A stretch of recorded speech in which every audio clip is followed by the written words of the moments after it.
The wharf. The wharf was on the upmarket side of the river, in the city of Ankh. The Morpork docks on the other side of the river were not a place wise travelers disembarked at. But then again, wise travelers tried to avoid Ankh-Morpork altogether. But if you traveled a lot, it was hard to miss. Like malaria.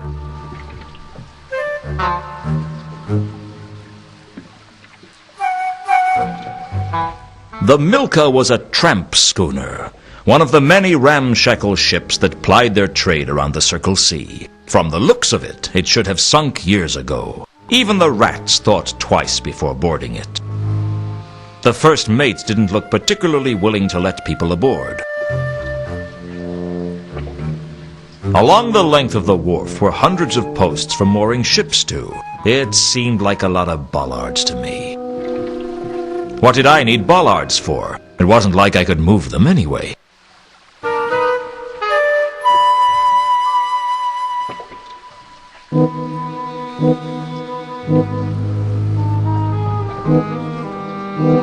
A crate. What more could I say? The crates on the wharf were built on a large frame, sturdy and thick. Oi! Get away from that! A lot like the sailor. The sailor was busy loading the ship, and I decided not to disturb him. Something told me I wasn't going to learn anything useful from the sailor.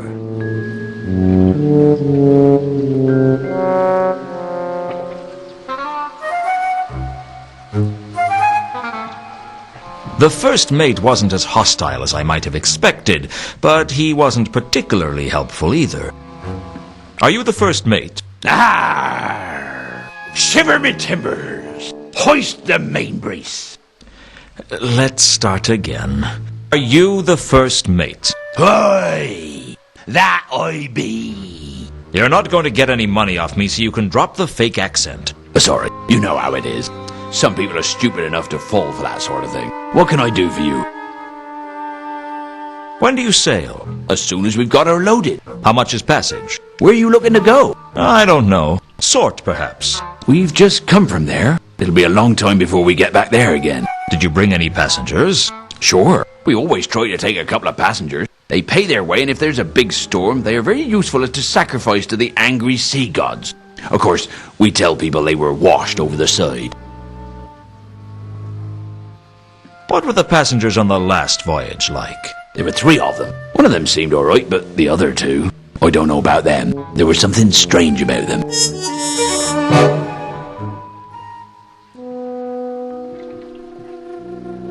Do you sacrifice passengers often? No. The captain doesn't like it. He says it's bad for business. I said that we were advertising ourselves as offering an exciting tour of the Circle Sea.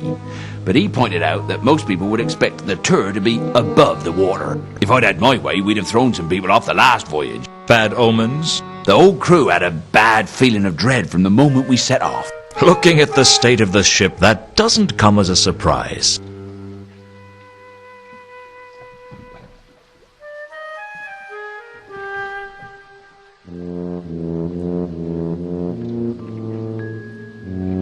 Carlotta had hired me to track down Mundy. At the beginning, that was pretty much all I knew about him. Was there a man named Mundy on the last voyage?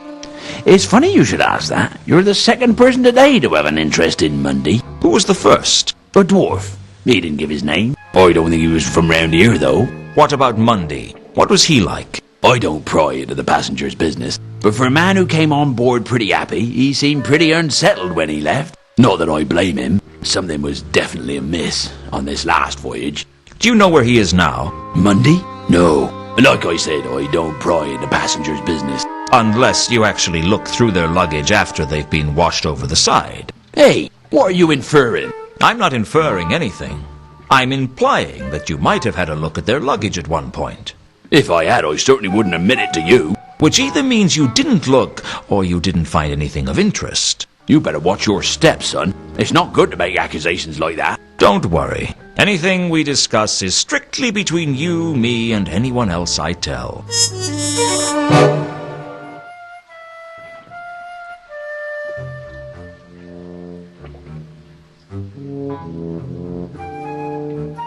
The Milka was the tramp schooner that Mundy had come in on, and I knew it was berthed at the wharf. This is the Milka, isn't it? That's what it says on the prow.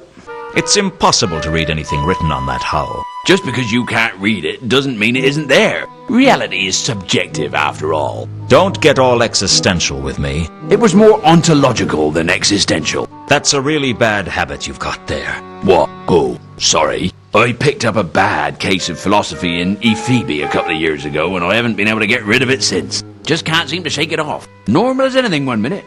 Next moment, I'm wondering if anything can truly be said to exist. A bit of a drawback when you're supposed to be navigating. Okay, assuming the existence of an objective shared universe, is this the Milka? Yes. Can I have a look on board? No. That better not be some kind of philosophical objection.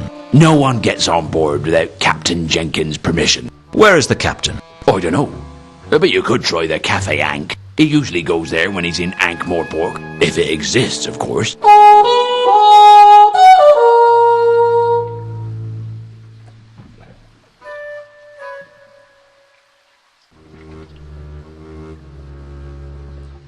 Beautiful, seductive, and dangerous. Carlotta was worth a stare. She was trouble. What do you know about a woman named Carlotta? Doesn't ring any bells, I'm afraid. The first mate hadn't been able to tell me much about the other passengers on the Milka, but he did know that there was something distinctly foreign about one of them. What was strange about these passengers? I don't know. One of them seemed kind of foreign. I mean, more foreign than most. Since that was who I'd learnt about that from in the first place, I didn't feel I had much to gain by going over old ground.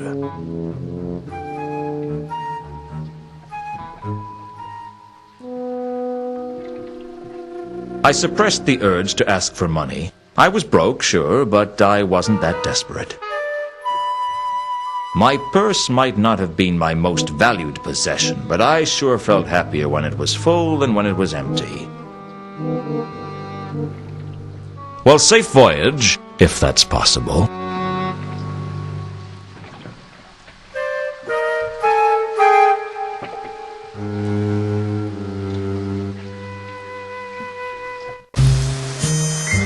The Cafe Ankh.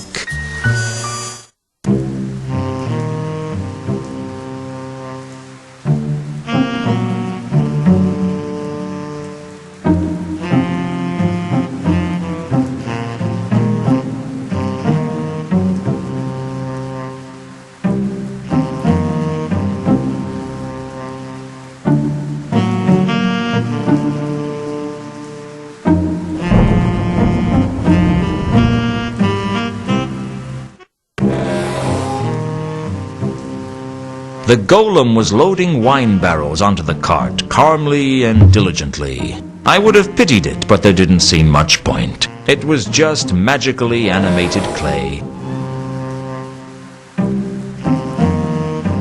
I guess I never really noticed that the Cafe Ankh had a wine cellar before. Perhaps if they'd run out of drinks at the bar, I'd have been more inclined to investigate.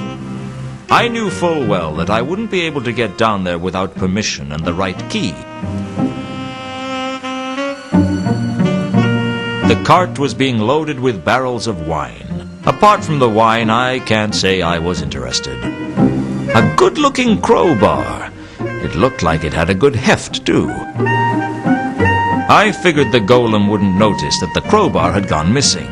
Not that I'm saying it didn't need it. Just that I'd figured I'd get away with stealing it.